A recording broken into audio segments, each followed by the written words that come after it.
반갑습니다. 역사의 해설에 품격담은 사학도 해품사입니다. 자, 이번 영상에서는 2024학년도 대학 수학 능력시험 6월 모의평가 사회탐구 세계사 영역에 대한 해설을 다루도록 하겠습니다. 저는 원래 한국사 능력 검정시험을 중심으로 해설하는 강사지만 올해부터 세계사, 동아시아사, 그리고 한국사 3사의 사회탐구에 대한 해설도 다룰 거니까 많은 관심 부탁드립니다.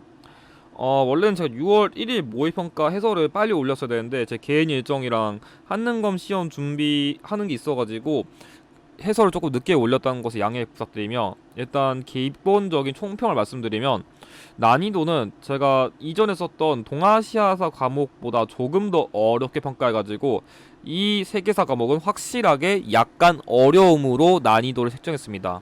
그 이유는 아무래도 세계사 과목은 서양사 내용이 많이 나올 수밖에 없는데 여기서 진짜 킬러라고 할 수 있을 만한 유형이 되게 많이 나왔어요. 그래서 이제부터 진짜 평가원이 어떻게 문제를 내는지 보여주겠다는 진짜 킬러형 선지들이 꽤 보인 문제들이 있거든요. 그래서 아마 이걸 보시고 좀 여러분들이 많이 어렵다고 느끼지 않았을까 싶고, 그치만 그렇다고 엄청 또 어렵다고 평가는 못하겠는 게 동양사 문제 난이도가 되게 쉬웠고 서아시아사랑 인도사가 확실히 작년에 비하면 난이도가 많이 추락했어요. 그래서 얘 때문에 어쨌든 간에 1등급이라던가 2등급을 받기에는 좀 어렵다고 느낄 만한 문제가 많았지만 얘네들 통해 가지고 평균적인 난이도 자체는 또 낮춘 게 있어 가지고 고득점만 기준했을 때는 조금 더 어렵게 평가하는 게 맞을 것 같아요. 여기에 플러스로 제가 동아시아사 과목 해설에서 다룬 거지만 쌍사로에게 되게 유리한 그런 경향의 문제가 많았어요. 그래서 동아시아사 과목도 그랬지만 세계사 과목도 쌍사로, 그러니까 동아시아사 과목을 같이 보시는 분들이 되게 유리하지 않았을까 싶습니다. 그래서 이런 경향을 고려해서 커트라인의 예상은 제가 보기에 1컷은 한 문제 정도는 괜찮을 것 같은데, 만약에 이번에 보신 분들이 되게 실수를 안 했다면은 48점까지는 고려하셔야 될 것 같고 2등급 한 이 정도 선에서 끊기지 않을까 싶습니다. 그래서 고난도 유형의 경우에는 제가 이렇게 골랐고 주목하면 좋을 만한 유형 이렇게 다뤘는데, 특히 7번의 경우에는 동아시아사 과목을 준비하신 분들에게도 되게 유리한 문제여가지고 조금 더 주의 깊게 보시면 좋을 것 같습니다. 좀 총평이 길었는데, 자 이제 본격적으로 해설 시작하면은 1번 다음 자료 나타난 문명에 대한 설명 옳은 거 얘기했는데, 여러분들이 역사 과목 준비하시면 한국사, 동아시아사, 세계사 과목에서 뭘 내는지 알아두시면 좋아요. 한국사 과목에서는 구석기, 신석기, 청동기 시기의 생활상을 내고요. 동아시아사에서는 신석기와 청동기 시대를 내는데 여기서 유물을 바탕으로 선지를 낼 확률이 높아요. 그리고 세계사 과목의 경우에는 4대 문명을 냅니다. 뭐 메소포타미아, 인더스, 황어 이런 것들이요. 그래서 풀면 되는데 이번 문제는 너무 쉬웠어요. 자, 미라 나왔어요. 뭐 누가 봐도 이집트죠. 근데 여기에 사자의 서라는 키워드 나왔고, 여기에 조금 더 추가하면은 이런 사후 세계에 대한 관심을 가졌다. 그래서 대충 이런 키워드를 보고서 이집트랑 관련된 문명인 걸 추론하는 게 어렵지 않았어요. 뭐 저 추가적으로 파라오 이런 것도 나올 수 있을 만할 것 같은데 뭐 이번엔 안 나왔네요. 밑에 있네요. 1번 함무라비 법전을 편찬하였다. 자, 함무라비 법전은 메소포타미아 문명의 그 법전이죠. 틀렸고요. 2번 크레타 섬을 중심으로 발전하였다. 자, 크레타 섬은 고대 그리스 쪽에 있는 에게 문명입니다. 원래 보통은 메소포타미아, 인더스, 황어, 이집트 문명 4개 중에 좀 가져올 확률이 높은데 이번에는 조금 고대 그리스 문명도 좀 가져왔네요. 근데 뭐 어려운 선지는 아니었어요. 3번 하라파의 계획 도시를 건설하였다. 자, 하라파의 계획 도시 건설한 건 인더스 문명이랑 관련된 내용이라 틀렸고요. 4번 최고 통치자를 파라오로 칭하였다. 그래서 좀 다른 국가에 비해서는 이거 최고 통치자 관련된 용어가 좀 잘 나오는 게 이집트 문명이라고 기억하시면 될 것 같습니다. 정답 4번이고요. 5번 각골의 전복의 내용을 기록하였다. 이게 중국의 황허 문명, 다른 말로 상국가의 특징이기 때문에 정답은 4번이 됩니다. 2번 다음 황제가 개창한 왕조에 대한 설명 옳은 것. 자, 이 문제는 동아시아사를 공부한 사람한테는 너무 쉬운 문제였어요. 그래서 약간 동아시아사 교육청 수준의 문제를 내버려가지고 진짜 발라먹기 좋았어요. 그래서 제가 좀 쌍사로가 유일하다 한 거예요. 이게 제가 좀 이번 세계사를 보면서 느낀 게 생각보다 중국사의 비중이 높았는데 문제를 너무 쉽게 줬어요. 중국사에서. 그래서 기본 점수를 먹기엔 되게 좋지 않았을까 싶은데, 자 그럼 문제 키워드를 보면은, 자 후주의 절도사 출신인 황제, 먼저 이거부터 파악을 해야 되는데 얘는 조광윤을 말하는 거예요. 조광윤. 그래서 여러분들 일단 이거를 알아두시는 게 중요했고, 문치주의를 내세웠다. 이 국가는 그래서 실제로 문신들 우대이기 때문에 뭐 주변에 뭐 요나라라든가 금나라에게 오지게 쳐맞았었죠. 그래서 그리고 이 과거제 개혁, 그러니까 이때부터 전시를 시작했거든요. 그러니까 황제 앞에서 본격적으로 진짜 과거 시험을 응시하는 걸 해가지고 황제권 강화에 기여했었다. 그래서 이런 힌트들을 종합했을 때 문제 제시된 국가가 송나라란 걸 알 수 있었어요. 뭐 별로 안 어려웠죠? 볼게요. 1번 팔기를 조직하였다. 이건 청나라의 일종의 군대 제도랑 관련된 거죠. 군사 조직. 2번 소시력을 편찬하였다. 자, 소시력은 이때가 아니라 원나라 시기입니다. 아마고요. 일조 편법을 시행한 거. 이거 명나라의 조세 제도랑 관련된 내용이에요. 장거정 그명 만리였을 때 장거정이 이게 좀 건의했었던 내용이고. 4번 맹암모국제를 실시하였다. 이거는 아까 제가 언급한 금나라에서 실시한 여진, 그러니까 유목민족들의 그런 일종의 제도이고요. 통치체제. 그리고 정답은 그래서 왕안석의 신법을 추진하였다.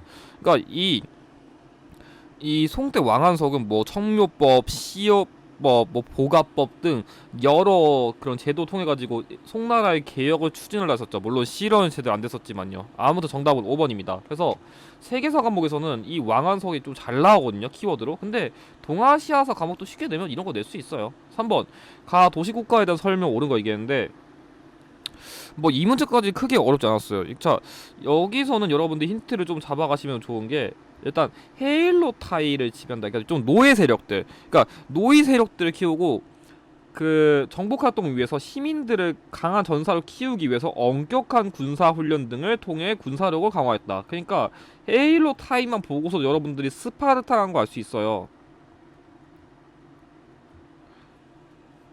그러니까 피전범민 헤일로 타이언, 좀 일종의 그 노예처럼 이렇게 좀 지배를 한 건데, 그리고 약간 This is Sparta 하면서 강력한 군사력 같은 내용, 그리고 좀 세 보이는 형님들 나오면 조금 세 보이는 형님들, 그러면 스파르타 느낌 나는 거죠. 그렇게 좀 찍었어도 문제 푸는 게 무리는 없었을 것 같아요. 일단은 볼게요. 1번 알렉산드리아 건설이었다. 자, 이거는 알렉산드로스죠. 조금 이 시기보단 뒤로 가야 됩니다. 틀렸고요. 2번 카르타고 등의 여러 도시를 세웠다. 자, 여러분들 이것도 헷갈릴 수 있는데 카르타고를 세운 거는 페니키아예요. 안 맞고요. 자, 세 번째 펠로폰네소스 전쟁에서 승리하였다. 자, 여러분들이 그 나중에 그리스에서 델로스 동맹, 그러니까 아테네 세력이랑 펠로폰네소스 동맹 세력인 스파르타가 있는데, 당시에 그 델로스 동맹에게 이긴 건 여기 펠로폰네소스 세력인 스파르타입니다. 그래서 나중에 좀 얘네들이 좀 폭정하다 보니까 나라 망하긴 하는데, 아무튼간에 승리한 건 맞기 때문에 정답은 3번이 되고요. 4번 우르의 지구라트라는 신전을 축조하였다. 자, 이건 메소포타미아 문명입니다. 아까 이 1번 문제랑 연관해서 좀 잘 기억해 두셔야 돼요. 5번 왕의 길이라는, 그 왕의 길이라고 불리는 도로를 건설했다. 이거는 아케메네스 왕조 페르시아입니다. 이게 발음이 좀 많이 어려운데, 여러분들 아케메네스 왕조 페르시아랑 사사 왕조 페르시아 또 구별 좀 알아야 되거든요. 나중에 이런 걸로 진짜 정답 잘 갈라요. 그래서 아케메네스인지 사사 왕조인지 그거 꼭 잘 구별하시길 바랍니다. 정답 3번이에요. 4번 가에 들어갈 내용으로 가장 적절한 거 물어봤는데, 자, 여러분들이 이거 잘 외워야 돼요. 자, 일단 여러분들이 좀 기억하셔야 되는 거는 뭐냐면, 이게 이탈리아인지 북유럽인지 좀 그걸 구별을 잘 하셔야 되거든요. 실제로 문제를 더 어렵게 내면은 이거 가지고도 장난을 칠 수 있는데, 아직까진 그렇게까지 문제를 더럽게 낸 건 없었어요. 그러니까 이 선지들이, 그러니까 이 둘끼리 비교를 시킬 수도 있는데, 여기 내에서는 그냥 시기만 제대로 구별하면은 문제를 풀 수 있었거든요. 왜냐면 이탈리아에서 전개된 문예 부흥 운동 뭐겠어요, 르네상스잖아요. 그래서 이 르네상스를 위해 가지고 그리스 로마 문화의 재생을 통해서 인간과 세계 뭐 재발견하고 이런 걸 한다는데, 대표적으로 페트라르카가 이탈리아에서 활동한 인물이거든요. 대표적으로 이 인물은 원래 우선 칸초 니에레가 나왔는데, 원래는 페트라르카의 서정시가 더 잘 나오거든요. 근데 조금 난이도 높이기 위해 가지고 얘를 준 것 같은데, 얘를 몰랐더라도 이거 갖다가 르네상스랑 관련된 사례를 찾는 게 어렵진 않았습니다. 그런 거 찾으면 되는데, 1번 루소 사회계약론에서 일반 의지를 선포한다. 자, 루소가 활동한 시기쯤에는 이 18세기쯤인데, 여러분들이 여기서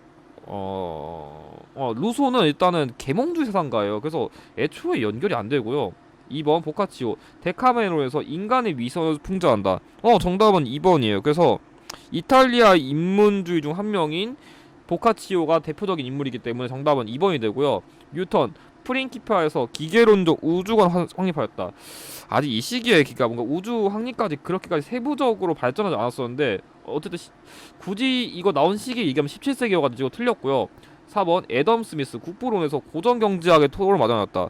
이게 고전이란 말이 있기 때문에 좀 헷갈릴 수 있는데 지금 이 시기에 강조해야 되는 거는 그런 경제적인 내용이 아니라 인간에 대한 관심, 문해 이런 것이 좀 그러니까 경제랑 문화는 다른 거예요. 그래서 그런 맥락으로서도 애초에 말이 안 되는 내용이었고 토마스 아퀴나스 신학대전에서 스콜라 철학 집대성했다. 자, 여러분들 눈치챘으면 알겠지만 얘네쯤 들면 이제 근세예요. 근세. 그러니까 근대까지 아니고 근세인데 얘는 중세잖아요. 신에 대한 걸 강조한 이 시기가 어떻게 답이 될 리가 있겠나요? 말이 안 되겠죠? 그래서 정답은 2번이 됩니다. 이런 유형이 좀 어렵게 되면 더 복잡하게 될 수 있어요. 자, 5번 밑줄친 왕조에서 볼 수 있는 모습으로 가장 적절한 거 물어봤는데 솔직히 제가 보기 이 문제보다 이 문제가 훨씬 쉬웠어요. 보시면 자, 왕조가 무리하게 시도한 고구려 원정 등, 자, 고구려 원정을 이때는 뭐 수양제 때 뭐 이렇게 했었는데 총 2번 했었거든요. 그래서 반란이 일어나 버렸고 나중에 방현용은 이영과 아들 이세민의 의기투합을 통해서 훗날 황제가 된 이시민의 신이 마지막으로 재상하겠다는데 지금 그러니까 지금 여러분들이 지금 이 방현영, 그러니까 이 방현영의 인물이 여기에 조금 활동했던 건데 여러분들 중요하신 거는 이연이랑 이세민이 누군지 알아야 돼요. 그러니까 자, 이 인물들이 나중에 당나라에서 황제가 된 거죠. 당나라. 그러니까 얘네들은 추후에 당나라의 황제가 되는 거예요. 그러면 우리가 중국사를 했을 때 뭐 은주지나 위진남북조, 뭐 땡당, 송원, 명청할 때 당나라 이전의 국가가 뭐예요? 수나라죠. 그래서 그걸 바탕으로 추론했어도 되고 아니면 고구려 원정 무리하게 하다가 털린 나라가 누군지 이렇게 풀었어도 되는 문제였습니다. 자, 1번 향용을 조직하는 신사. 이거 여러분들이 용어를 잘 아셔야 되는데 자, 신사만 보면은 명나라, 청나라가 될 수 있는데 향용이 조직되는 거라면 청나라 후기쯤은 가야 돼요. 그러니까 이 향용 세력이 나중에 태평천국 운동도 진압하잖아요. 그런 거 고려했을 때 명나라기보다는 청나라까지로 보는 게 조금 더 맞을 것 같습니다. 2번 황소의 난을 진압한 병사. 황소의 난은 당나라 때 발생한 반란이에요. 3번 대운하 건설에 동원되는 농민. 정답은 얘예요. 이때 대규모의 그런 일종의 대운하 건설이 일었었거든요. 그래서 작년 수능에서는 이 대운하가 설치된 위치를 가지고 진짜 고난도 문제를 내가지고 여러분들이 참고 자료가 있으면 뭐 땡땡거 있잖아요. 그런 키워드. 그래서 어디에 그 이렇게 대운하 있었는지 좀 그런 것도 한번 살펴보면 좋을 것 같습니다. 정답은 3번이 되고요. 4번 교초로 물품을 구매하는 상인. 이건 원나라가 되고 5번 고려만국전도를 제작하는 선교사. 자, 고려만국전도는 명나라 말기에 마테오 리치가 전달했습니다. 그래서 정답은 3번이 됩니다. 아직까지는 그렇게 어려운 문제 없었어요. 자, 6번 다음 대화의 주제로 가장 적절한 거 물어봤는데 자, 이 문제는 여러분들이 지금 보시면 알겠지만 특정 인물 키워드만 똑바로 이해했으면 거의 10초 안에 풀고 넘겨야 됩니다. 자, 보실게요. 자, 교황 보니파키우스 8세가 억류되었다가 풀려난 충격적인 사건. 사실 여러분들이 얘만 봤으면 이 문제는 끝났어야 돼요. 지금 교황이 억류됐다고 해요. 그러면 지금 이 시기에는 교황권이 만약 추락을 했어요. 반대로 이 사건의 배후에는 프랑스 왕 필리프 4세가 있다고 하는데 자, 왕께서 이 지금 교황을 지금 어디 갈아엎었대요. 그러면 이 시기에는 교황권이 추락하고 왕권이 강화되는 시기였기 때문에 그런 점에 연결되는 예를 골랐어야 돼요. 아비뇽 유수. 진짜 말 그대로 프랑스 아비뇽이 가둬버린 거. 그래서 그것만 여러분들이 똑바로 이해했으면은 이 문제는 별로 어렵지 않았어요. 그러니까 교황청이 이 로마에서 아비뇽을 옮겨지는 거 보고서 그냥 이 시기에는 예전에는 좀 교황의 힘이 있게 세지다가 다시 한번 추락하는 그 흐름을 낸 게 이 문제였거든요. 그래서 보통은 옛날에는 카노사의 굴욕이라던가 아니면 뭐 보름스 협약 이런 걸 많이 냈었는데 아마 그거 좀 바꾸려고 이번에는 아비뇽 유수를 낸 게 아닌가 저는 그렇게 생각이 들었는데 사실 이거는 그러니까 뭐 그레고리오스 7세 그때는 뭐 카노사의 굴욕이라 치면은 이때는 이런 식으로 이런 인물이 나왔다. 그냥 그런 것만 잘 구별하시면 되는 문제입니다. 뭐 나머지는 간단하게 설명드리면 베스트팔렌 조약의 영향. 자, 이거는 여러분들이 진짜 잘 외워두시면 좋은 진짜 중요한 사건인데, 이 조약을 통해 가지고 칼뱅파도 본격적으로 인정받았습니다. 연도도 좀 외워두시면 좋고. 자, 제1차 십자군 전쟁, 이 시기에는 교황권이 더 훨씬 셌고 우르바노스 2세의 호소 이런 거기 때문에 얘가 아니에요, 애초에. 자, 아우크스부르크 종교 화의. 자, 이것도 연도 외워두면 좋은데, 아우크스부르크 종교 화의를 통해서는 루터파가 인정받고, 이 베스트팔렌 조약 통해서는 칼뱅파가 인정받았습니다. 그거 잘 구별하셔야 되고, 그리스 종교와 로마 가톨릭 교회의 분리 원인. 자, 이거는 11세기쯤 가야 되거든요. 1054년쯤이어서 시기가 안 맞습니다. 정답 1번이에요. 7번 다음 황제가 통치한 왕조에 있다 사실로 옳은 거. 제가 이 문제 좀 기억해도 좋겠다 했는데, 이거 동아시아사 과목에서도 정말 급빈출이에요. 급빈출. 진짜 이 문제를 내면은 황제는 러양으로 천도를 했었고 한화 정책을 추진했다. 이 두 가지 맥락만 외우시면, 아 그리고 여기 있네요. 여기 실제로 한화 정책을 추진했다. 그래서 러양 천도, 한화 정책 추진, 그리고 균전제, 이 세 가지는 만약에 이 북이 문제를 내면 동아시아사 과목이든 세계사든 그냥 거의 급인출이라 보시면 돼요. 참고로 뭐 균전제의 경우는 그냥 당시에 효문제씨께서 그러니까 이 효문제까지 외워두세요. 그러니까 효문제, 러양천도, 한화정책, 균전제, 이 네 가지를 그냥 외워두시죠. 맨날 나왔던 게 또 나와요. 그래서 바로 발라두시면 되는데, 아무튼 이 효문제씨께서 자영농을 육성하기 위해서 이렇게 토지를 좀 더 균등하게 주는 제도를 실시한 거예요. 그래서 이 문제를 주목하는 이유는 진짜 쌍사로 가장 좀 점수를 빨리 확보하고 시간을 풀이하는데 줄일 수 있는 가장 좋은 문제가 얘기 때문에 좀 기억을 해두셨으면 좋겠다는 얘기였습니다. 아무도 정답은 1번이고요.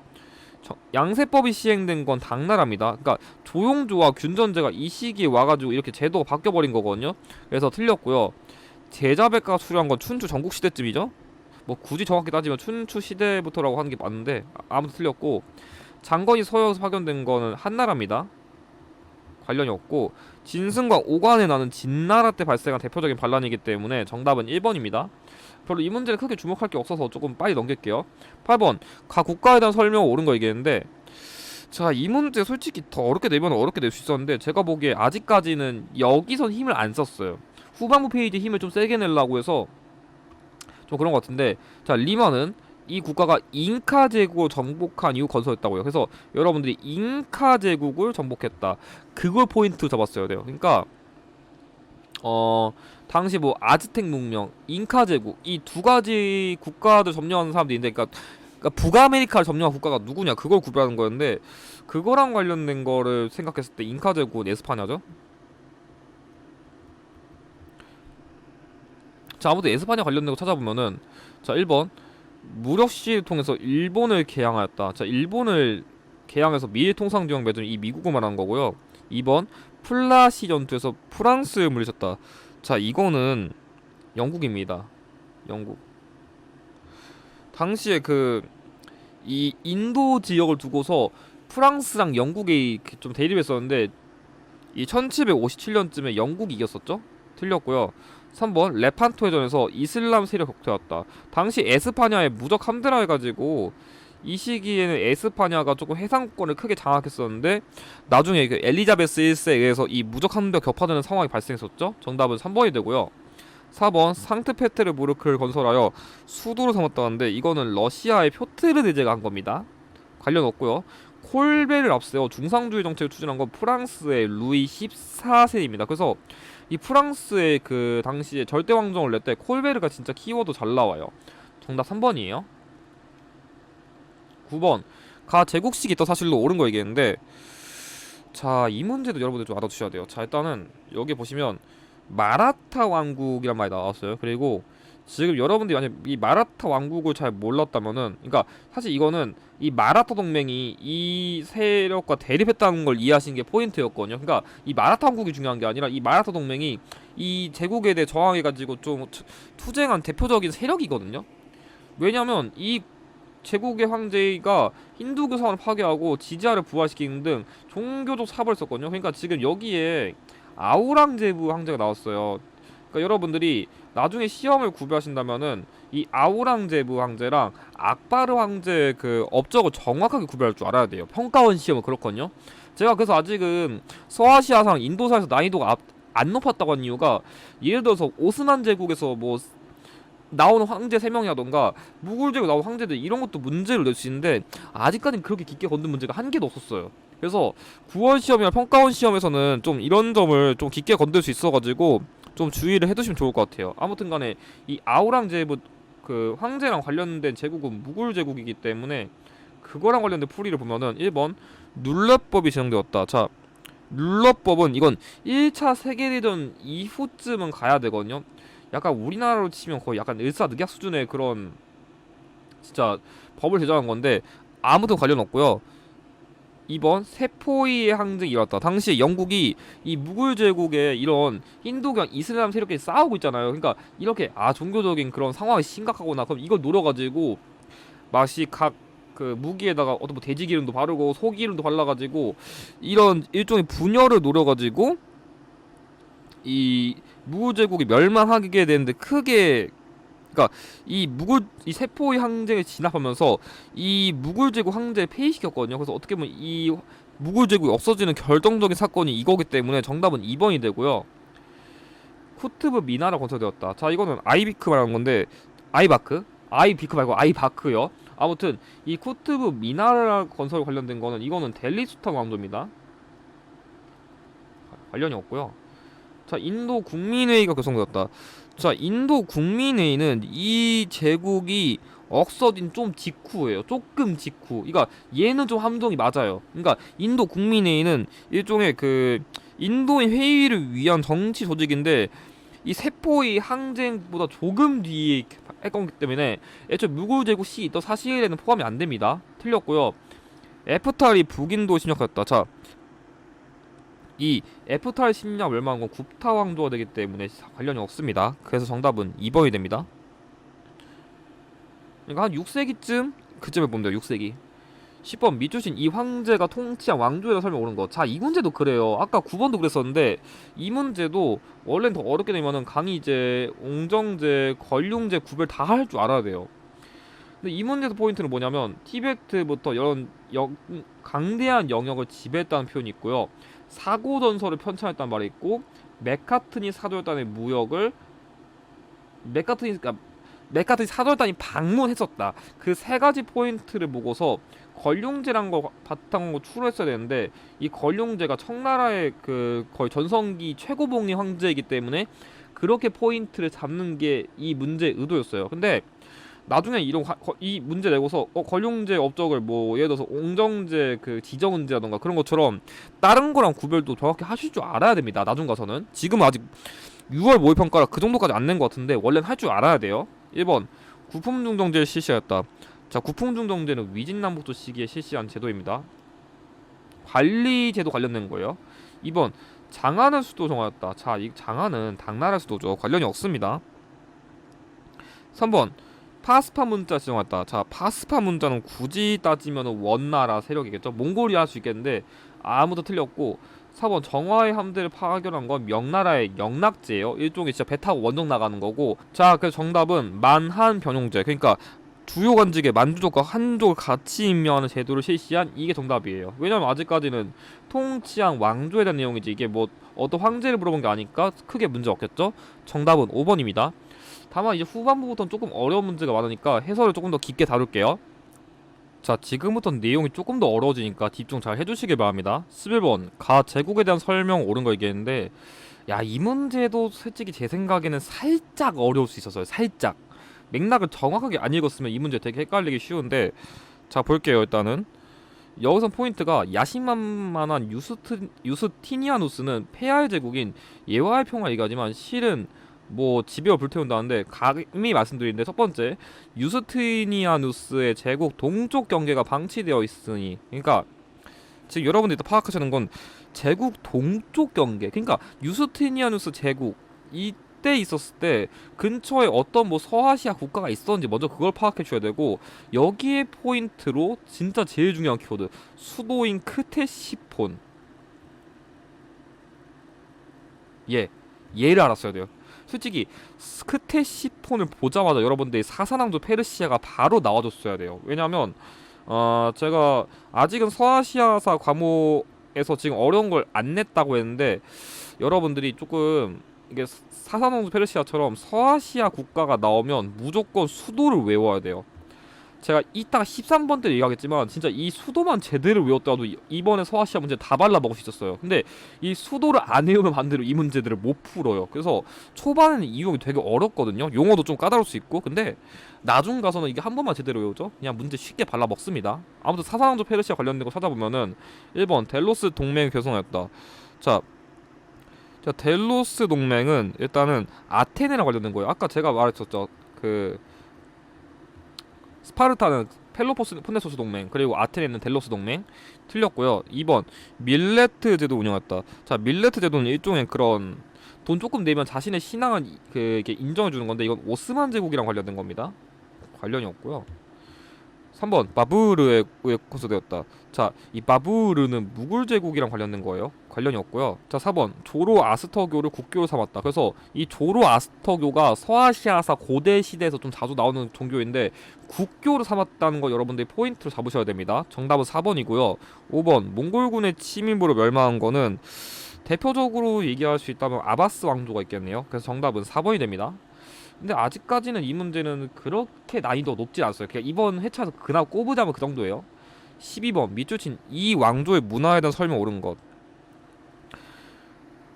여러분들 왼쪽 그림만 보면 살짝 중국 느낌이 들 수도 있는데 포인트가 어렵지 않았어요. 자, 보시면 후한 때 인도에서 중국 들어왔다. 그러니까 인도에서 중국 들어와가지고 좀 그렇게 느낄 수 있는 건데 중요한 거는 이 왕조의 카니슈카 왕, 이게 포인트예요. 카니슈카 왕. 자, 카니슈카 나왔으면 뭐 뻔하죠. 쿠샨 왕조죠. 쿠샨.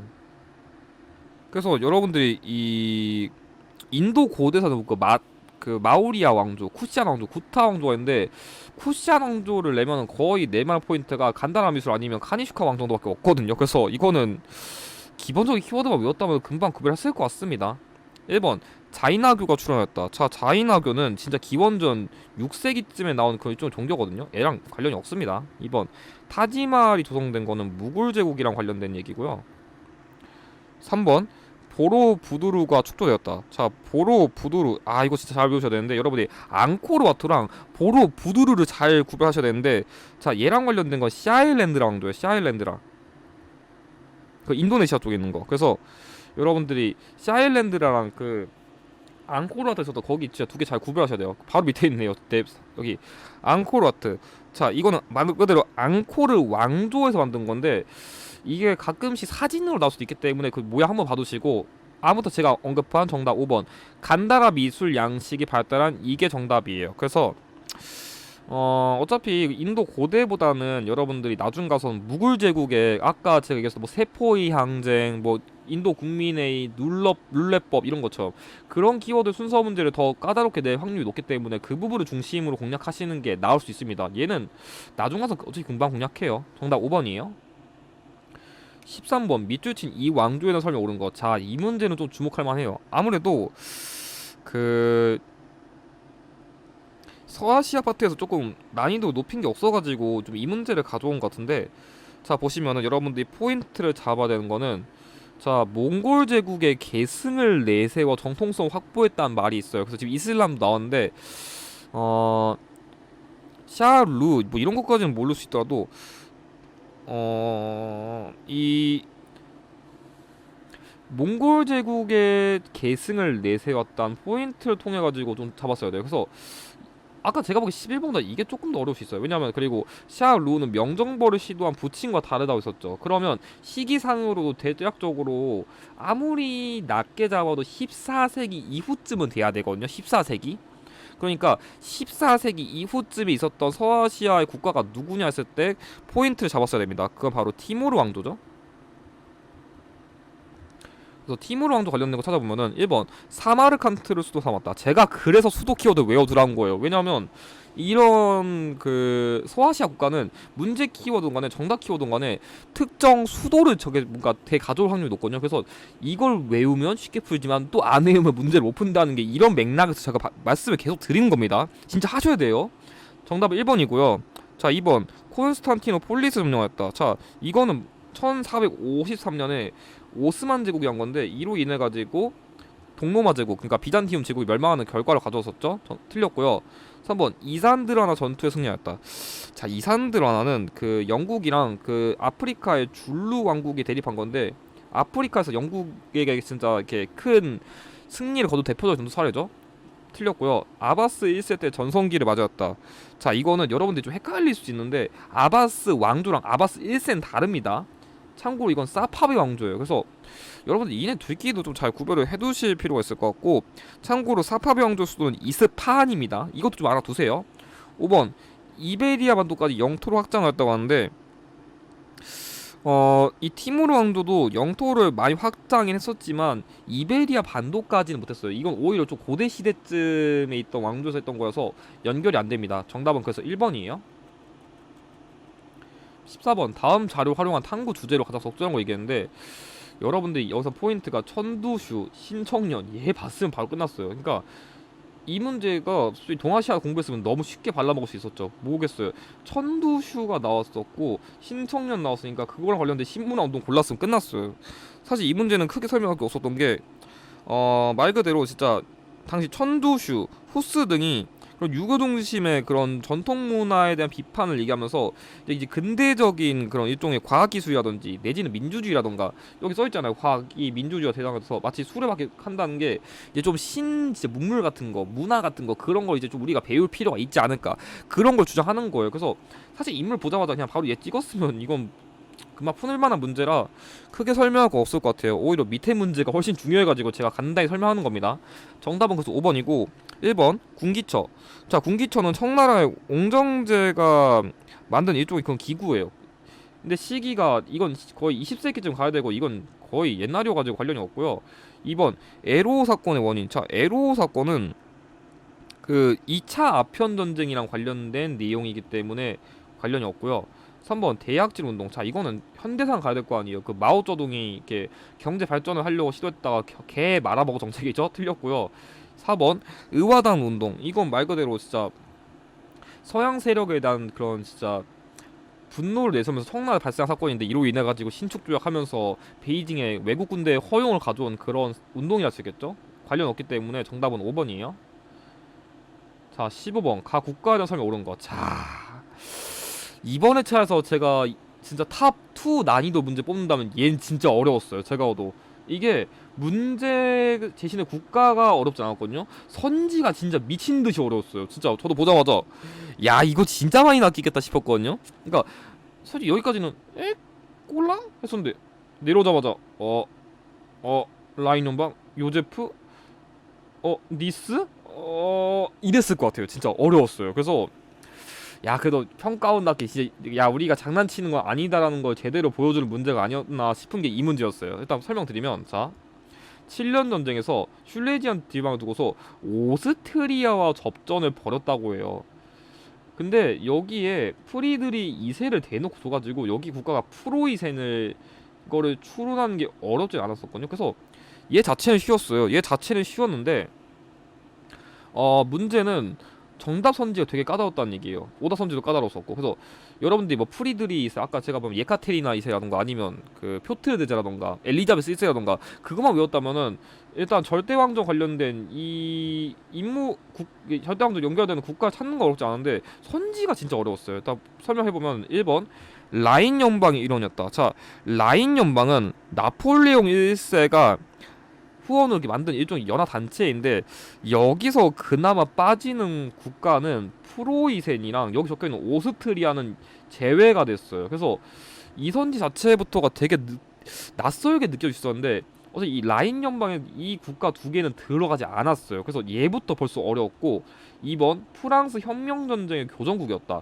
그러니까 당시 프랑스 혁명이 발생하면서, 그러니까 이때 입법의회가 만들었잖아요. 국민의회에 입법의회가 만들어졌는데, 이때 오스트리아랑 프로이센이 프랑스를 위협해가지고 또 혁명 전쟁이 일으켰거든요. 그러니까 이게 세계사가 어려운 게 뭐냐면, 이때는 프로이센이랑 오스트리아가 언제 시기쯤에 얘네들끼리 싸우고 언제 시기에 얘네끼리 또 화해를 하고 언제 또 깽판 치고 자빠지고, 그런 거를 정확하게 구별 못하면 세계사가 어려워요. 그래서 그런 점을 제대로 노린 문제가 이 문제가 아닐까 싶어요. 제 생각에는. 그래서 난이도가 높았다고 할 수 있는 겁니다. 정답은 그래서 2번이 되는 거고요. 3번 요제프 2세가 내정개혁 시도하였다. 이것도 여러분들이 좀 꼼꼼하게 공부하신 분들 알 것 같은데 요제프 2세는 오스트리아랑 관련된 그 황제이기 때문에 연결이 안 되고요. 4번 샤르데나 왕국으로부터 리스, 사보이 등을 하랑받은 거는 프랑스입니다. 이거 이탈리아의 그런 통일 과정을 이해했다면 별로 어려운 선택이 아니었고, 자 5번 호르무즈, 마카오 등의 거점 항구를 장악하였다. 자 제가 이래서 이번 쌍사로가 되게 유리하다 했었는데 그 어 이번 동아시아 과목에서는 그 포르투갈이 나왔거든요. 근데 이번 이 세계사 과목에서도 포르투갈이 똑같이 나왔어요. 그래서 그러니까 당시 유럽 국가가 동남아시아 국가를 이렇게 장악한 거 그런 거에 대한 포인트를 냈었는데 이게 쌍사를 보는 분들한테는 그 문제가 동아시아에서 진짜 고난도였고 이번에도 이 문제에서 좀 이 오더 선지가 고난도들 많이 나왔잖아요. 그래서 확실히 한 과목을 준비한 것보다 두 과목 동시에 그냥 같이 보는 사람들이 이렇게 이쪽에서 발라먹고 저쪽에서 발라먹고 유리하게 낸 특징이 있지 않은가 하는 게 제 생각이었습니다. 그래서 정답은 2번이 됩니다. 그래서 앞으로 시험을 준비할 때는 이런 문제들이 더 많이 나올 수 있겠다. 수능 때는 그런 거 좀 생각하면서 문제를 풀면 좋을 것 같습니다. 자 16번 교사의 질문에 대한 학생의 답변으로 가장 적절한 거 물어봤는데 이 문제도 아직은 현대사를 아직 안 나가신 분들이 있어가지고 조금 어려울 수 있다 느끼긴 했어요. 왜냐하면 이게 그래도 냉전 시대 초기에 관련된 그런 자본주의 세력이랑 사회주의 세력의 대립이랑 관련된 내용이라서 엄청 어렵진 않은데 선지에서 살짝 헷갈릴 수 있을 것 같아요. 근데 이 주제를 이해하기 위한 가장 중요한 포인트라 놓치면 안 되긴 합니다. 볼게요. 자, 여기 알바니아, 불가리아, 헝가리, 동독, 폴란드, 누마리아, 소련, 체코슬로바키아의 우호 협력 상호 원조를 위한 조약이에요. 그러니까 냉전 시기에서 이 조약을 통해서 결성된 국제 기구를 낸 건데 여러분들이 이 문제 포인트를 진짜 쉽게 잡으려면은 소련과 동독을 봤어야 돼요. 약간 지역적으로도 여러분들이 좀 구별할 수 있지만 가장 이해를 쉽게 하려면 제가 보기에 아직은 6월 모의평가라 소련을 주지 않았을까 싶어요. 그러면 얘가 들어갔으니까 당연히 사회주의 세력들의 연합이고 걔네들의 그런 연합으로서 만들어진 그 국제 기구는 바르샤바 조약 기구겠죠? 다른 말로 WTO라고 하는데 이거 나중에 그런 세계 무역 기구인 그 WTO 아니고 구별하셔야 됩니다. 당연히. 볼게요. 1번 유로를 단일 화폐로 채택한 건 유럽 연합 다른 말로 EU입니다. 틀렸고요. 2번 브레턴 우주 회의의 결과로 탄생하였다. 자, 굳이 브레턴 우주 회의의 결과로 탄생한 걸 얘기하면 국제부흥개발은행인 IBRD랑 그리고 국제통화기금인 IMF 등이 대표적입니다. 어쨌든 얘랑 관련이 없고요. 저 용어가 좀 어려가지고 발음이 꼬이네요. 3번 5개 상임 이사국에 거부권을 부여했다. 자 이거는 국제연합이랑 관련된 겁니다. 국제연맹 말고 국제연합이요. 4번 북대서양 조약기구와 대립하였다. 그래서 이때 당시에 사회주의 세력과 자본주의 세력의 대립은 이 나토랑 WTO의 대립으로서 정리할 수 있기 때문에 정답은 4번이 되고요. 윌슨의 제안으로 파리강 회의 직후 창설된 게 국제연맹이기 때문에 관련이 없습니다. 정답은 그래서 4번이에요. 자 17번 미주씨 새로운 정보에 대한 설명 옳은 거 얘기했는데 이 문제도 동아시아사 과목 준비하는 사람들 입장에서는 너무 쉽게 낸 문제예요. 자 포인트를 보시면은 여러분들이 여기 사스마번과 조슈번 등 무성이 막부와 대립해서 특정 막부를 무너뜨렸다고 해요. 그러니까 당시엔 막번 체제라 해가지고 에도 막부 시기에는 그런 정치 체제가 운영되고 있었는데 이제 좀 막부 중심의 그런 정치세가 무너지고 천황을 다시 중심으로 하는 그런 좀 새로운 정부가 만들어졌다고 해요. 그리고 이 시기에 이와쿠라 사저단을 파견해가지고 이제 근대적 문물과 시차하는 그런 포인트, 그러니까 서양의 근대 문물을 배우면서 이제 본격적으로 이제 일본이 동아시아사 강국이 되는 이 시기의 정부는 메이지 정부를 말하는 거예요. 그래서 보통은 에도막부 정부를 많이 내는데 이번엔 조금 독특하게 메이지 정부를 냈다는 특징이 있어요. 근데 동아시아사 공부하신 분들은 이거 되게 쉽게 풀었을 것 같아요. 1번 견당사를 파견했다. 견당사는 7세기부터 9세기까지 파견되었기 때문에 시기가 안 맞고요. 2번 무가제법도를 반포했다. 자 무가제법도는 자 이거는 에도막부 시기거든요. 그러니까 당시 다이묘를 통제하기 위해 가지고 뭔가 무기 같은 거 막던지 아니면 진짜 일종의 그런 일본판 기인제도 같은 상킹고타이 제도 같은 걸 한 게 에도막부 시기이기 때문에 메이지 정부가 달라요. 이거 시기 잘 구별해야 됩니다. 3번 다이카 게시는 가능하다. 자, 다이카 게시는 7세기쯤 가야 됩니다. 시기 당연히 안 맞고요. 4번 봉건적 신분제를 폐지하였다. 그래서 이 시기의 시해가 대표적인 그런 신분 관련 정책이라 할 수 있기 때문에 정답은 4번이고요. 명과의 감압 무역을 실시한 거는 무로막치 막부이기 때문에 정답은 4번이 됩니다. 18번 다음 자료 나타난 전쟁에 대해 설명 옳은 것. 제가 이 문제를 주목한 게 뭐냐면 사실 키워드 자체는 별로 안 어려웠어요. 왜냐면 이 1차 세계대전이랑 관련된 내용을 낼 때 가장 잘 쓰는 전투인 마른 전투랑 솜 전투가 있는데 사실 이거 알았다면 그리고 참호전 이런 키워드 뭐 기관총 같은 신무기가 나오는 거 그런 걸 보고서 추론하는 게 어렵지 않았었는데 약간 제가 이 문제 보면서 주목했던 건 뭐냐면 원래는 2차 세계대전 순서를 많이 내요. 근데 좀 다양한 문제 경험하기 위해서 일단 1차 세계대전 낸 것 같거든요. 근데 확실한 거는 순서 문제를 내면은 1차 세계대전보다 2차 세계대전이 압도적으로 어려워요. 그래서 좀 그런 점 여러분들 좀 잘 주의하셔가지고 공부를 하시면 좋을 것 같아요. 아무튼 볼게요. 1번 프랑스의 제2 제정을 붕괴시켰다고 하는데 자, 이 프랑스의 제2정은 나폴레옹 3세 때 프로이센과의 정쟁에서 패배하면서 한 거거든요. 그러니까 1차 세계 대전보다는 조금 더 시기가 이전이에요. 그래서 애초에 여과 연결이 안 되고요. 그러니까 이때 무너진 게 아니에요.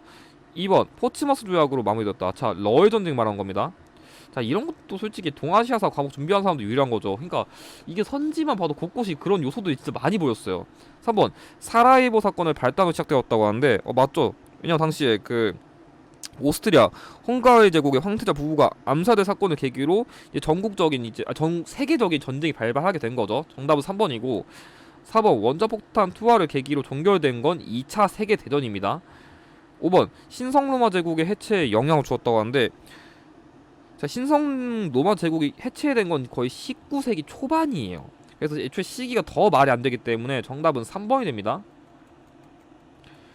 자, 19번 가나 국가 사이 관계들 설명 옳은 것. 그나마 이번 회차에서 어려운 문제 더 뽑으면 이게 마지막이 되는데 솔직히 이 문제가 낯설거나 안 나왔던 게 갑자기 원래 나왔던 걸 진짜 엄청나게 복잡하게 내거나 그런 건 절대로 아니에요. 근데 더 쉽게 설명하면은 이 문제는 알고서도 당한다고 표현하는 게 더 맞을 것 같아요. 이 유형이 평가원에서 진짜 변별력을 위해서 반드시 활용하지만 알면서도 이 유형은 더럽게 어려워요. 그래서 그런 점을 고려했을 때 여러분들이 이 문제를 좀 어려워하지 않을까 싶어요. 그래서 이거는 솔직히 방법이 없어요. 그냥 다 외우셔야 돼요.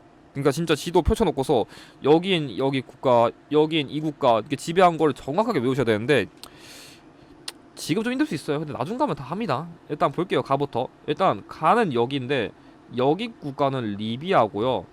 이거 하나씩 다 적어드릴게요. 여기는 에리트리아고요. 에리트리아. 저도 좀 국가 하나씩 나오다 보니까 좀 헷갈리긴 한데 자, 그리고 여기 있는 거 소말리아예요. 그래서 이 국가들 솔직히 제가 보기에는 얘를 파악하려면 이 리비아를 지배한 국가가 누구냐 그걸 파악하는 게 좋았을 것 같은데 이건 결론적으로 이탈리아입니다. 다음 가 나왔고요. 다음 얘랑 얘를 중심으로 보시는 게 좋은데 자, 요거는 토고요. 얘는 카메룬이에요. 그래서 약간 독일 같은 경우 이게 토고, 카메룬 같은 국가를 좀 많이 내거든요. 그래서 여기 지역. 그러니까 이게 솔직히 이것만 이렇게 비추쳐놔가지고 이게 누구세요 할 수 있는데 생각보다 잘 나와가지고 좀 외워두시면 좋아요. 나머지 같은 경우에는 뭐 그냥 동아프리카, 남소아프리카 지배한 건데 제가 보기엔 토고, 카메룬 이 두 가지 가지고 좀 외우시는 게 나았을 것 같아요. 그래서 얘는 독일입니다. 그럼 이탈리아랑 독일 국가 사이 관계인데, 그러니까 얘가 단순한 사실만 해도 어려운데 얘네들끼리의 관계를 내 가지고 이 문제가 난이도가 훨씬 높아졌어요. 그러니까 단순하게 그냥 얘네들 사실을 내면 더 쉬울 수 있었는데 관계사를 내버려 가지고 난이도를 좀 많이 높인 케이스입니다. 1번 이란을 침략하여 분할했다고 하는데 자, 이 이란을 침략해서 분할한 거는 굳이 따지면은 러시아랑 영국이에요. 그래서 애초에 이 두 국가랑 연결이 1도 안 되고요. 자, 모로코를 둘러싸고 두 차례 대립했다고 하는데 자, 요거는 독일은 맞거든요. 근데 이탈리아가 아니라 프랑스가 나와야 돼요. 그래서 틀렸고요. 3번 얄타 회담에 참여하여 전후 처리를 논의했다고 하는데 여기에 들어갈 수 있는 건 일단 영국은 당연히 들어가야 되고요. 대일전 3전을 결의한 소련도 들어가야 되겠죠. 그래서 당연히 연결이 안 되고요. 4번 아프리카 식민화 과정에서 파쇼다고 충돌한 거는 영국과 프랑스가 돼야 됩니다. 종단 정책과 횡단 정책이 부딪힌 그걸 말하는 건데 연결이 안 돼가지고 정답은 5번 오스트리아 헝가리 제국과 함께 삼국 동맹을 결성한 이게 정답이에요. 그래서 이제 뭐 1차 세계대전이 발발하기 전에 좀 그 당시에 나를 흐름으로써 조금 이 키워드를 이해하는 게 포인트였습니다. 그래서 뭐 삼국 동맹 뭐 온갖 동맹 아까 제가 말했잖아요. 동맹 막 하고 분열하고 또 싸우고 잡아지고 하는 그런 데 내용 많은데 그 중에서 한 개를 또 가져온 거예요. 그래서 참 세계사가 근현자 들으면은 치고받고 분열하고 싸우고 다시 화해하고 팀 먹고 그걸 정확하게 분석하는 게 진짜 어렵지 않은가 싶습니다. 정답 5번입니다. 자 그럼 이번 6월 모의고사 마지막 문제인 20번 다음 자료에 나타난 국제회의에 대한 설명을 옳은 거 얘기했는데 이 문제는 솔직히 지난 4월 모의고사 제대로 공부하셨다면 이 문제는 좀 금방 풀었을 것 같아요. 자 보시면 약간 식민주의와 제국주의로부터 자유도 표방했다. 그러니까 또 약간 느낌 보면은 아시아랑 아프리카 나온 거 보니까 또 제3세계 얘기하는 것 같은데 인도 5개국이랑 29개 아시아 및 아프리카 국가가 나왔어요. 그래서 반제국주의, 평화 등을 주장한 이거는 약간 인도네시아 쪽에서 개최했었던 반둥 회의를 말하는 거예요. 인도네시아 반둥 회의. 이 인도네시아 반둥에서 이렇게 해가지고요. 그래서 그럼 반둥 회의의 특징이 뭐냐? 그걸 다루면 되는데 1번 빈체제 성립시켰다. 자 얘는 1800년대 나온 거예요. 1800년대. 그 당시에 그 프랑스 나폴레옹이 사망한 거의 유배 당한 다음에 그때 전후 처리 논의야 그런 거에 대한 회의이기 때문에 관련이 없고요. 2번 대서양 헌장 공포했다고 하는데 자 대서양 헌장은 이거는 2차 세계대전 때 나온 거예요. 당연히 얘보다 이전이겠죠. 3번 평화 10원칙. 그러니까 자 자유 포방했다. 그럼 평화롭겠죠. 그냥 그렇게 찍었어도 이 문제는 푸는 문제였어요. 근데 지난 4월 모의고사는 별로 크게 차이는 없는 문제라 금방 풀었을 것 같습니다. 정답은 3번이고요. 4번 마스트리히트 조약 체결했다. 이건 1990년대쯤은 가야 되는데 당시 유럽 국가들끼리 한 거라서 애초에 여기는 국가들이 연결이 안 되고요. 5번 전략무기 제압 협정을 맺었다고 하는데 자 이거는 1970년대쯤 맺은 거거든요. 그러니까 미국과 소련끼리 하도 대립을 하다 보니까 그거에 대한 군사 그 협정 제한 같은 걸 맺은 거거든요. 그래서 애초에 이것도 여기 국가들이랑 연결이 안 되기 때문에 정답은 3번이 됩니다. 자 그럼 이것으로 6월 세계사 해설을 마치겠습니다. 여러분들이 아직까지 좀 복잡하다 느낄 수 있는 내용들이 많기 때문에 잘 복습하셔가지고 다음 7월 모의고사 때 잘 보시고 9월 시험 때 저도 다시 한번 조금 더 평가원의 경향을 좀 전달드릴 수 있도록 하겠습니다. 영상의 내용이 도움이 되셨다면 좋아요와 구독을 부탁드립니다. 감사합니다.